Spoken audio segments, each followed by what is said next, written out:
Hello दोस्तों, आप सभी लोगों का स्वागत है हमारे यूट्यूब चैनल स्टडी समागम पर।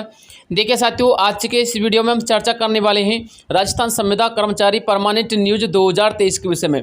देखिए साथियों, जैसा कि आप सही अभ्यर्थियों को पता ही कि राजस्थान संविदा कर्मचारी की जो प्रक्रिया साथियों परमानेंट करने की, वो दोस्तों बदस्तूर चल रही है, ठीक है ना। लेकिन साथियों, इस प्रक्रिया के अकॉर्डिंग यानी कि जिस नियम से ये प्रक्रिया चल रही है या फिर जिस गति से ये प्रक्रिया चल रही है और जिन जिन विभागों में ये प्रक्रिया चल रही है, उस हिसाब से साथियों की आचार संहिता से पहले पहले आपको नियमित किया जा सकता है या फिर नहीं किया जा सकता। और साथियों, आचार संहिता से पहले पहले कौन कौन से विभागों को नियमित किया जा रहा है वो भी मैं आपको बताऊंगा इस वीडियो के माध्यम से। साथ में दोस्तों, आचार संहिता आप लोगों को किस तरह से प्रभावित करेगी, यानी कि आपके नियमित एकड़ को किस तरह से प्रभावित करेगी हमारे संवैधानिक नियम के अनुसार। किसके अनुसार? हमारे संवैधानिक नियम के अनुसार आपका नियमित एकड़ हो सकता है या फिर नहीं हो सकता, ठीक है ना।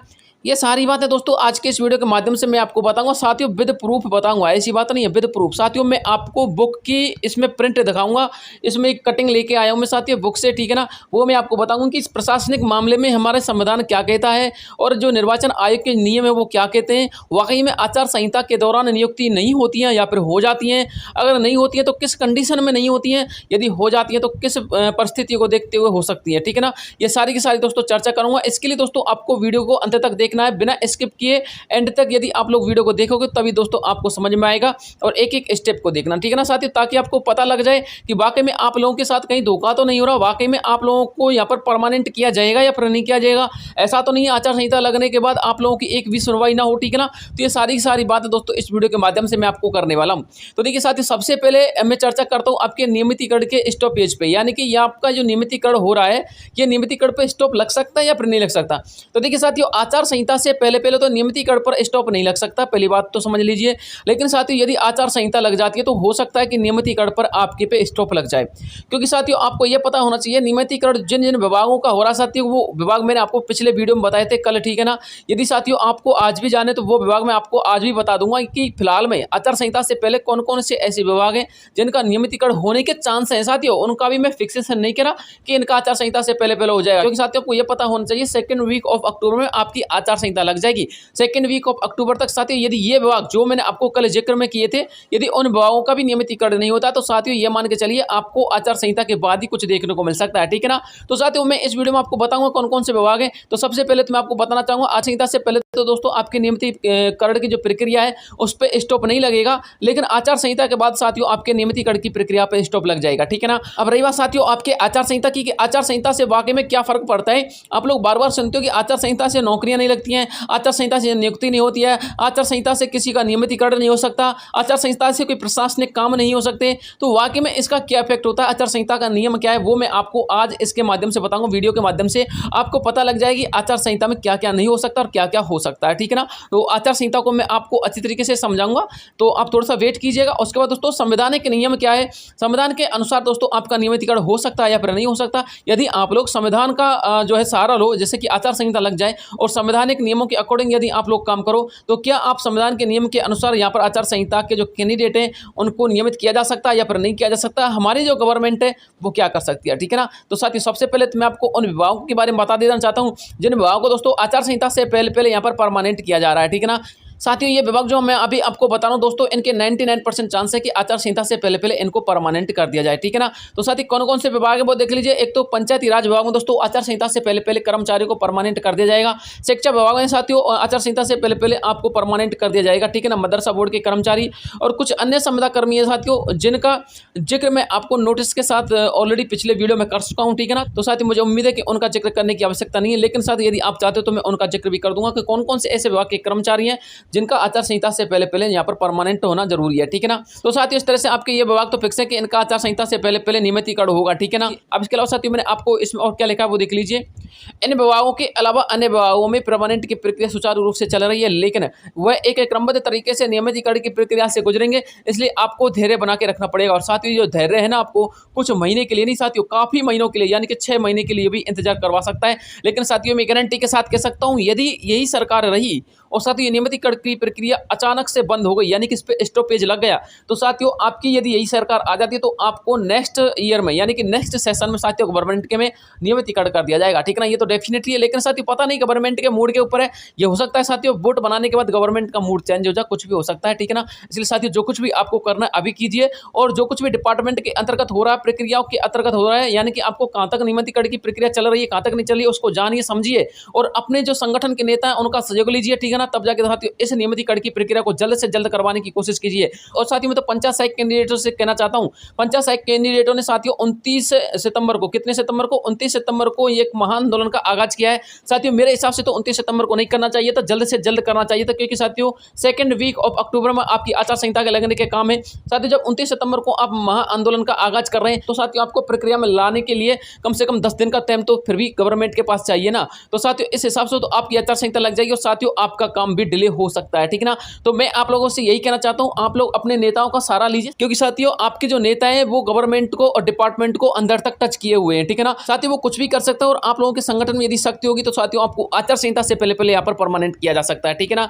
अब देखिए साथियों आपके आचार संहिता के अकॉर्डिंग जो आपका प्रशासनिक मामला है वो क्या कहता है, और आपकी जो आचार संहिता वो क्या कहती है, और संविधान के अनुसार दोस्तों आचार संहिता में और जो हमारे राज्य निर्वाचन आयोग के जो नियम है साथियों वो क्या कहते हैं वो देख लीजिए, ठीक है ना। तो देखिए साथियों यहाँ पर मैं आपको एक पॉलिटी की बुक का एक कटिंग दिखा रहा हूँ, यहाँ पर लिखा हुआ प्रशासनिक मामले, ठीक है ना। तो साथियों प्रशासनिक मामले में यहाँ पर आपको सबसे ऊपर लिखा हुआ है तदर्थ नियुक्तियों पर प्रतिबंध। किस पे? तदर्थ नियुक्तियों पर प्रतिबंध, ठीक है ना। तो इसको एक एक पॉइंट को क्लियर कीजिएगा। यहाँ पे लिखा हुआ है आदर्श आचार संहिता में यह कहा गया है कि इसके प्रभाव में रहने की अवधि के दौरान सरकारी सार्वजनिक क्षेत्र के उपक्रमों इत्यादि में ऐसी कोई तदर्थ नियुक्तियां ना की जाएं जिससे सत्ताधारी दल के पक्ष में मतदाता प्रभावित हो सकते हैं, ठीक है ना। साथियों इस आदर्श आचार संहिता के अनुसार ऐसी नियुक्ति पर सख्त पाबंदी लगाई गई है जिनसे ऐसा लग सकता है कि ये जो हमारे मतदाता हैं ये आने वाली सरकार के लिए वोट दे सकते हैं, यानी कि बिल्कुल आपके ऊपर साथियों ये नियम लागू होता है, क्योंकि साथियों आप लोग एक संविदा कर्मचारियों और संविदा कर्मचारियों का यहाँ पर नियमितीकरण किया जा रहा है। जब साथियों संविदा कर्मचारियों को यहाँ पर नियमितीकरण किया जा रहा है तो इससे साथियों साफ साफ ये जिक्र होता है कि जो मतदाता हैं वो हमारी इसी गवर्नमेंट को जो है नेक्स्ट सेशन में वोट देंगे, जिसको लेकर के साथियों जो हमारे विपक्ष की पार्टी रहेंगी ना साथियों वो इसके अगस्त मुद्दा उठाएंगे, ठीक है ना साथियों। तो इसके लिए यहाँ पर सबसे पहला पॉइंट जो लिखा गया है वो यही लिखा गया है। तो साथियों इसका मतलब यह है कि हमारी नियमितीकरण की प्रक्रिया पर स्पष्ट रूप से 110% आचार संहिता में स्टॉपेज लग जाएगा, बिल्कुल ही स्टॉपेज लगेगा साथियों। आपकी जो आंतरिक डिपार्टमेंट के इंटरनल जो डिपार्टमेंट के वर्क है ना साथियों वो भी बंद हो जाएंगे, ठीक है ना। इसके अलावा साथियों और भी क्या लिखा हुआ, क्या आपके पास कोई ऑप्शन है या फिर नहीं है वो भी देख लीजिए, क्योंकि साथियों इसमें कुछ ना कुछ तो आपको नियम दे रखा होगा वो पढ़िएगा, ठीक है ना। तो यहाँ पे लिखा हुआ है निर्वाचन आयोग की यह नीति रही है, कौन सी नीति रही है समझिएगा, कि आयोग को संघ अथवा राज्य लोक सेवा आयोग, एक तो आरपीएससी हो गए जैसे कि अपने अपने राज्यों में आरपीएससी डिपार्टमेंट होते हैं ना, इसी तरह से यूपीपीएससी होता है इस तरह से, और कर्मचारी चयन बोर्ड जैसे कि हमारा आरएसएसबी हो गया, ठीक है ना, अथवा अन्य संवैधानिक निकाय, कोई भी संवैधानिक निकाय हुए के परिणामों अथवा सिफारिश पर की गई नियुक्तियां या फिर नियमित भर्ती या फिर पदोन्नति अथवा विभागीय पदोन्नति समितियों की सिफारिश पर नियमित पदोन्नति पर कोई आपत्ति नहीं होती है। किसको नहीं होती है? हमारे निर्वाचन आयोग को। किसको नहीं होती है? हमारे निर्वाचन आयोग को। ना तो आपकी नियुक्ति पर कोई आपत्ति होती है, ना आपकी प्रमोशन पर कोई आपत्ति होती है, ठीक है ना, और ना ही दोस्तों आपकी किसी भी भर्ती की जो नियुक्ति प्रक्रिया चलती है ना उस प्रक्रिया पर यानी कि प्रोसेस पर कोई आपत्ति होती है।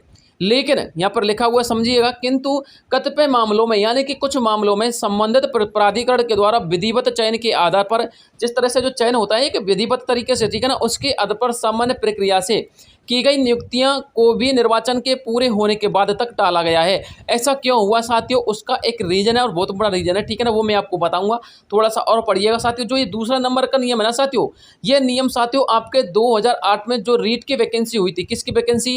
रीट की वैकेंसी हुई थी साथियों, उसमें ये नियम खंडित हुआ था। 2008 में साथियों रीट की वैकेंसियों में हमारे लगभग 22,000 कर्मचारियों को नियुक्ति दी गई थी, ठीक है ना। जब साथियों 22,000 कर्मचारियों को नियुक्तियां दी गई थी तो साथियों उस समय क्या हुआ था, जो हमारी विपक्ष पार्टी थी उसने ये मुद्दा उठा दिया था कि जो हमारी सरकार है ये अपनी वोट बनाने के लिए वोट बैंक की वजह से ये नियुक्तियां दे रही हैं, जिसकी वजह से इनके जो मतदाता हैं हमारे इस सरकार की तरफ झुकाव कर लेंगे, ठीक है ना। तो जिसकी वजह से साथियों निर्वाचन आयोग को इन नियुक्तियों को रोकना पड़ा था। जब तक आपके चुनाव नहीं हो गए थे यानी कि आचार संहिता नहीं हटी थी तब तक साथियों इन नियुक्तियों को रोकना पड़ा था, ठीक है ना। तो साथियों ये आपका अहम रीजन होता है हमारी विपक्ष पार्टी का। हमारी विपक्ष पार्टी साथियों तुरंत ही इसका मुद्दा क्रिएट कर देती है, जिसकी वजह से साथियों आपके नियुक्तियों पर, आपके नियमितीकरण होने की प्रक्रिया पर, आपकी पदोन्नति पदोन्नति पर, आपके प्रमोशन के प्रोसेस पर, सारे का सारे प्रशासनिक मामलों पर साथियों यहाँ पर रोक लगा दी जाती है, ठीक है ना।